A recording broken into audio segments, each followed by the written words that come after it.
Welcome top news today. Stakes are low when reality doesn't matter. SomodevillaGetty Images on Thursday. A landmark deal was announced from the White House. President Donald Trump had agreed to meet with North Korean leader Kim Jongun, and the country would continue freezing nuclear and missile tests. For at least the third time in the past 24 years, North Korean leadership also would agree to seek to denuclearize the peninsula, the holy grail of diplomacy in the region. Trump was reportedly so excited about the agreement that he popped his head into the White House briefing room to tease it.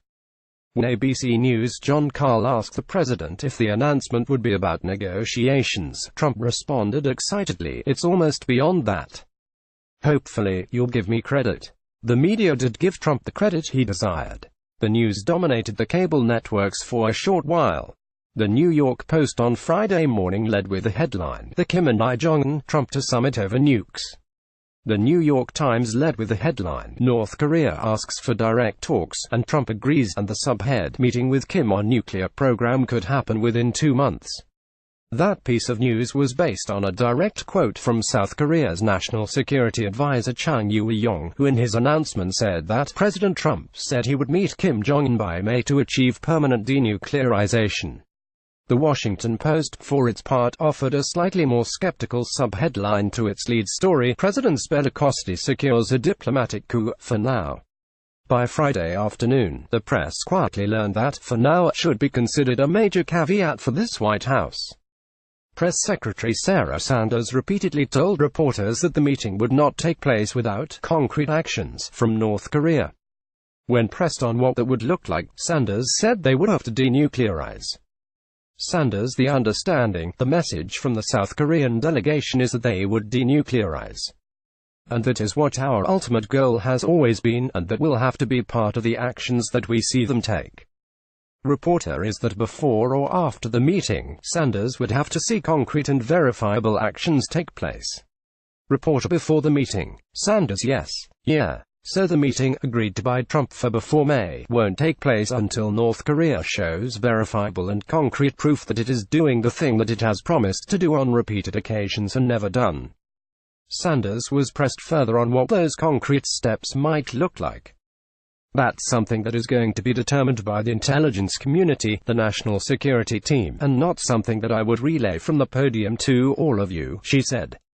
Of course, there is a system in place in Iran for determining that a rogue regime is not building a nuclear arsenal, a system the current president has repeatedly rebuked and threatened to undo, so it's entirely possible to publicly outline such concrete steps.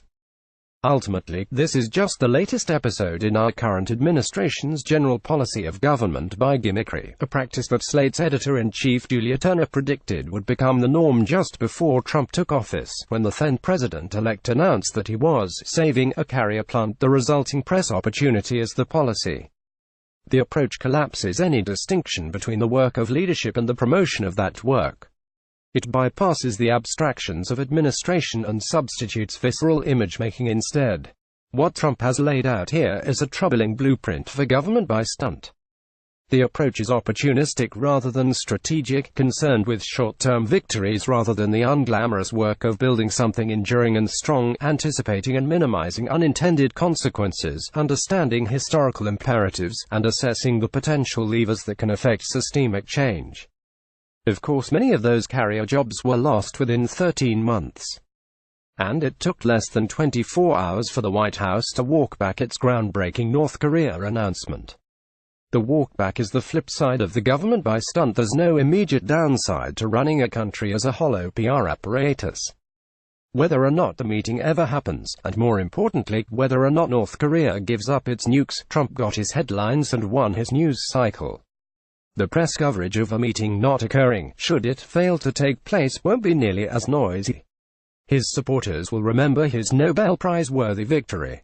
The media will ultimately forget about the episode like we've forgotten about the first time he gave up on Obamacare repeal, his subsequent Obamacare repeal victory party, his $1 trillion infrastructure plan, his agreement in September with Democrats to pass a DACA fix, his promises less than 2 weeks ago on gun control, and any countless number of other pretend policies that were actually PR stunts. In the case of North Korean nuclear diplomacy, Trump could be long gone from the scene before this particular policy stunt ultimately results in failure. The stakes of Thursday's announcement, from Trump's perspective, were ultimately very low. Unfortunately, for the rest of us, they couldn't be higher. You depend on Slate for sharp, distinctive coverage of the latest developments in politics and culture. Now we need to ask for your support. Our work is more urgent than ever and is reaching more readers, but online advertising revenues don't fully cover our costs, and we don't have print subscribers to help keep us afloat. So we need your help. If you think Slate's work matters, become a Slate Plus member. You'll get exclusive members-only content and a suite of great benefits, and you'll help secure Slate's future.